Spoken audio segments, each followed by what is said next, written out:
Hello student, good morning. हमारी कक्षा 7 की इकाई नंबर 2 जिसका नाम है हम भी बने महान। इस इकाई में छोटे छोटे उदाहरण के द्वारा हमें महान व्यक्तियों के जीवन का चरित्र और उनका कर्तव्य, उनके काम के बारे में बताया है। प्रस्तुत इकाई में स्वामी विवेकानंद, गोपाल कृष्ण गोखले, सचिन तेंदुलकर और हजरत अली के जीवन से जुड़े कुछ प्रसंग दिए गए हैं, जिनमें उनकी महानता और उनकी बुनियादी गुण दृष्टिगत होते हैं। यही गुण हमारे जीवन के लिए प्रेरणा रूप है और ऐसे गुणों को अपनाकर हम भी महान बन सकते हैं। इतने महान विचारों के साथ हमारी इस इकाई हम भी बने महान, जिसका हम पहले पठन करेंगे, लेकिन उसका पठन और उसे समझे इससे पहले एक छोटा सा वीडियो देखते हैं, क्योंकि वीडियो देखने के बाद आप अच्छी तरह से इन महान व्यक्तियों के जीवन चरित्र को आप समझ पाएंगे। तो चलो देखते हैं वीडियो। ले रहे थे तब नरेंद्र नामक एक लड़के ने 2 रुपए का एक शिवलिंग खरीदा। अब भी उसके पास एक चवन्नी बची थी। उसने एक लड़के को रोता देखकर उसने पूछा, क्यों रो रहा है?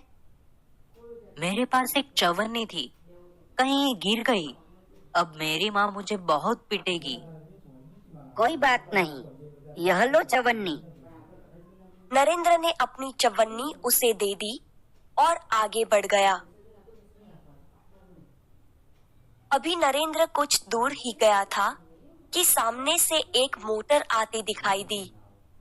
एक छोटा सा बच्चा उस मोटर से बिल्कुल बेखबर चला जा रहा था।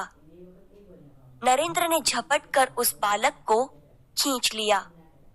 एक पल की देरी होती तो वह बालक मोटर के नीचे आ जाता। इस झपटने की क्रिया में नरेंद्र के हाथ से शिवलिंग छूटकर गिर गया और टूट गया। इस दौरान इकट्ठे हुए लोगों में से किसी ने कहा, बेचारे का नुकसान हो गया, कितने चाव से खरीदा था शिवलिंग। इससे क्या, इस बालक की जान बचाना मेरा कर्तव्य है। वस्तु से भी व्यक्ति का जीवन ज्यादा महत्वपूर्ण है। मानवता सबसे ऊपर है। बचपन से ही ऐसे ख्यालात रखने वाला नरेंद्र आगे चलकर स्वामी विवेकानंद के नाम से प्रसिद्ध हुआ। बात सन 1885 की है। पूना के न्यू इंग्लिश हाई स्कूल में समारोह हो रहा था। प्रमुख द्वार पर एक स्वयंसेवक नियुक्त था, जिसे यह कर्तव्य भार दिया गया था कि आने वाले अतिथियों के निमंत्रण पत्र देखकर उन्हें सभा स्थल पर यथास्थान बिठा दे। उस समारोह के मुख्य अतिथि थे मुख्य न्यायाधीश महादेव गोविंद रानड़े। जैसे ही वह विद्यालय के द्वार पर पहुंचे, वैसे ही स्वयंसेवक ने उन्हें अंदर जाने से शालीनता पूर्वक रोक दिया और निमंत्रण पत्र की मांग की। बेटा, मेरे पास तो निमंत्रण पत्र नहीं है। क्षमा करें, तब आप अंदर प्रवेश न कर सकेंगे। द्वार पर रानड़े को देखकर स्वागत समिति के कई सदस्य आ गए और उन्हें मंच की ओर ले जाने का प्रयास करने लगे। श्रीमान, मेरे कार्य में यदि स्वागत समिति के सदस्य ही रोड़ा अटकाएंगे तो फिर मैं अपना कर्तव्य कैसे निभा सकूंगा? कोई भी अतिथि हो, उसके पास निमंत्रण पत्र होना ही चाहिए। भेदभाव की नीति मुझसे नहीं बढ़ती जाएगी। यह स्वयंसेवक आगे चलकर गोपाल कृष्ण गोखले के नाम से प्रसिद्ध हुआ और देश की बड़ी सेवा की। सफलता का रहस्य। अंडर 14 क्रिकेट टीम के कप्तान के रूप में एक लड़का अपनी टीम के साथ क्रिकेट मैच खेलने के लिए अहमदाबाद में आया था। उसकी टीम 5 स्टार होटल में ठहरी थी। सुबह उठते ही पूरी टीम कोच मैनेजर के साथ अल्पाहार के लिए तैयार थी। एकमात्र कप्तान नहीं दिखाई दे रहा था। उसे ढूंढने के लिए पूरी टीम लग गई, पर वह नहीं मिला।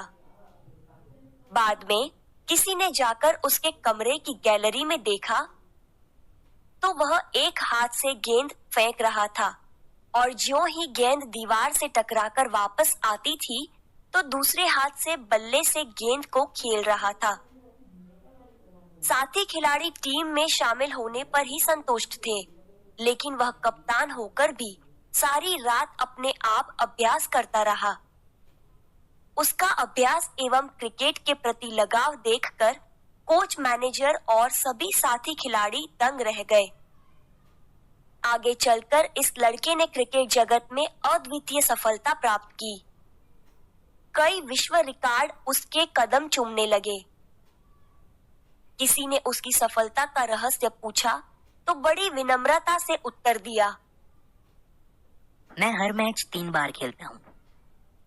पहले अभ्यास के रूप में, दूसरी बार सचमुच मैदान में, तथापि मैच के बाद मूल्यांकन व सुधार आवश्यकता के रूप में।